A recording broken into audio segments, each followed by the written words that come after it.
Hey, what's going on, everybody? It's your boy Ango, and today we have some very interesting pro wrestling news stories. I'm going to provide my analysis as always. If you guys want more videos like this, go ahead and click that subscribe button. And of course, don't forget to ring that bell. This way you get notified. We're going to talk about a debut, some drama, and of course, we got to talk about WWE and AEW's creative difference. And that kicks things off with Adam Cole. I really love this. Adam Cole was on Busted Open Radio. And if you guys haven't been paying attention to all of the stuff that Adam Cole has said about WWE, honestly, I would definitely recommend that you check it out. He's been very open and honest about his experience in WWE. Very good things said about HBK and Triple H, and he maintains that relationship with them. But now on Busted Open Radio, he was talking about some of the differences between AEW. And I think Adam Cole's in a very specific and special situation, which is why I find this story to be so intriguing. So one of the things that he mentioned was like, at first, WWE had become very hands-on with Adam Cole in WWE. And then as time progressed, he was obviously given a little bit more freedom with some of the things he can say and do while on television. And that was really because of, the trust that was established between him, Shawn Michaels, and Triple H. Now, when he went to AEW, there was no scripts. They weren't as hands-on. And, it seems like Adam Cole is not only happy about his experience in WWE, but obviously he's happy about his experience in AEW. And it's really special, too, because obviously Britt Baker was in AEW before Adam Cole, which I feel like it was always kind of inevitable that Adam Cole would go there.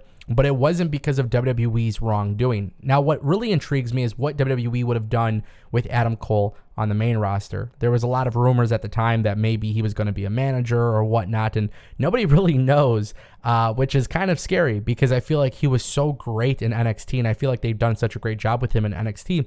But I don't think he goes to AEW with that level of comfort and that level of freedom had he not been in NXT. Had Adam Cole not been the number one guy in WWE NXT, I'm not sure if Tony Khan would have necessarily given him that free reign, which goes to show you in AEW, some people need a little bit more help than others based on their experience. And there's nothing wrong with that. Obviously having that freedom is a good thing, but it also goes to show you, even in WWE, you don't deserve freedom and creative freedom and stuff like that until you actually earn it.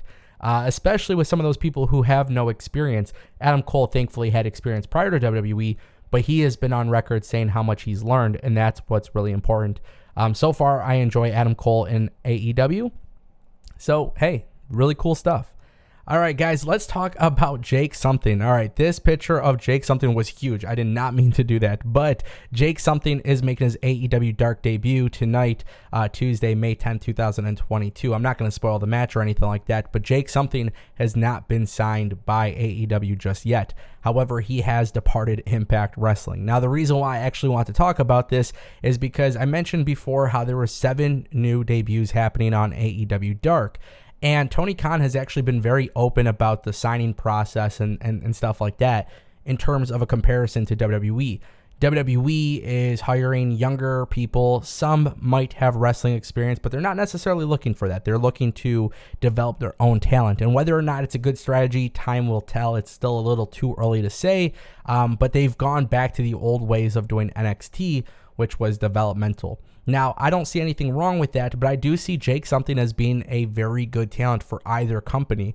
I feel like Jake Something could very well fit into WWE's system, and I feel like Jake Something could very well fit into AEW system, especially because he was on Impact and he was really, really good on Impact. Now, don't get me wrong. I've said this before in my previous videos. I don't really care for the name Jake Something.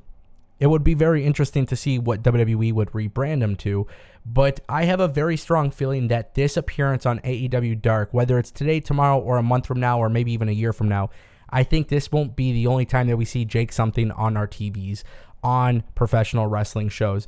Yes, he may not be an Impact, but I do think that him being on AEW Dark could eventually lead to him joining ROH, AEW, or maybe even WWE is paying attention. I think it's a very similar situation to Roxy, aka Roxanne Perez, where somebody's building a name for themselves. People are starting to catch on to this talent, and they're good enough to the point where like WWE would be willing to potentially invest some time into it. So very interesting debut here. I like it. I'm all for it. I'm excited about it. But ultimately, what is this going to lead to? And I really like Jake something on Impact, but he's no longer there. So I'm hoping that AEW figures something out. Now, with that being said, guys, I want to turn our attention to the CM Punk drama. Yeah, there is some CM Punk drama happening today. You guys can form your own opinions. Let's take a look at the screen. So we are going to take a look right here. We're going to pull it up. So basically, for those who are unaware, there was a tweet right here Eric Bischoff put out. Better storytelling equals growth. If AEW ever wants to get to the 900 other fans in the room, they'll need to stop booking for one small segment of the audience. Basically, what he's saying is, hey, AEW is booking for the smart audience, and they're booking for the very hardcore audience. The terminology hardcore, casual, fan, everybody has their own version of it, but the premise of this conversation was AEW is booking for a very, very specific audience, and they're not going to be able to grow their audience. Now, this was brought up. Another Twitter account had brought it up, and then CM Punk responded to that. Wrestling Twitter needs to stop amplifying all the old head, bad faith, bad take, carny dipshits. They had their moment in the sun. Let them die in the dark with their ego podcast. Quote me. Now, obviously, this results in a little bit more from Eric Bischoff. So there was a tweet, and we'll kind of go back to this right here.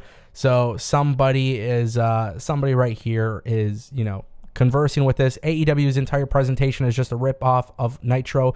The look of the show, the interviews, and aisle. If they're going to pride themselves on being so original and so much better than WCW, then maybe they should stop trying to recreate it. Everything AEW does, WCW did it first. And then this was a response. No one in their right mind would think to compare TV numbers in the 90s to those in the present, which I think is very fair because obviously the viewing trends have changed significantly.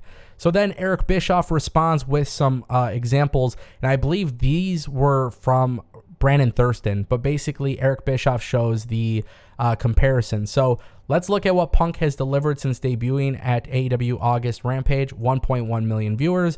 Now lucky to hit 500K. Dynamite 1.17. Now they're lucky to break 900K. Pretty lame for a guy who thinks he's a bigger deal than Scott Hall, Kevin Nash, Randy Savage. So again, I'll let you guys kind of decide on your own how you feel about this. But then he takes it another step forward with this beef. Let's remember when he tried to get into a real fight, and then Eric Bischoff took some shots. He convinced himself since he could win scripted fights, he can win a real one. And yeah, man, it's crazy. It is absolutely crazy. And you know what? Here's the thing, guys. When it comes to CM Punk and Eric Bischoff, I'll let you guys form your own opinion. CM Punk is definitely outspoken, and I think both of them have the right to their own opinions. My opinion on ratings is that comparing ratings, things change on a daily basis. I said it before. I think Triple H and WWE said it best. You're not just competing with television and sports and this and that. You're competing with sleep, and there's just so many things that they're competing with. I think at the end of the day, when it comes to WWE and AEW, the ratings talk, it's getting old. To me, I don't really care about the ratings. I don't know what they're getting paid and things like that. So for me personally, what I care about is a product. Now, I do believe Eric Bischoff is correct in the sense that better storytelling equals growth. But even that, I think there is some things that need to change, for that to really happen. Because you can have a really good storyline these next 2 months. The next 2 months, you could have really bad storylines. And I don't think you'll see the effects of that right away. So that's why I'm very weird with the ratings talk. But, of course, with the CM Punk drama and Eric Bischoff, controversy creates cash. So we'll see what happens next. What does this lead to? Has Eric Bischoff burned his bridges with AEW? He says he has no problem burning bridges. I know how to swim. What do you guys think? Let me know.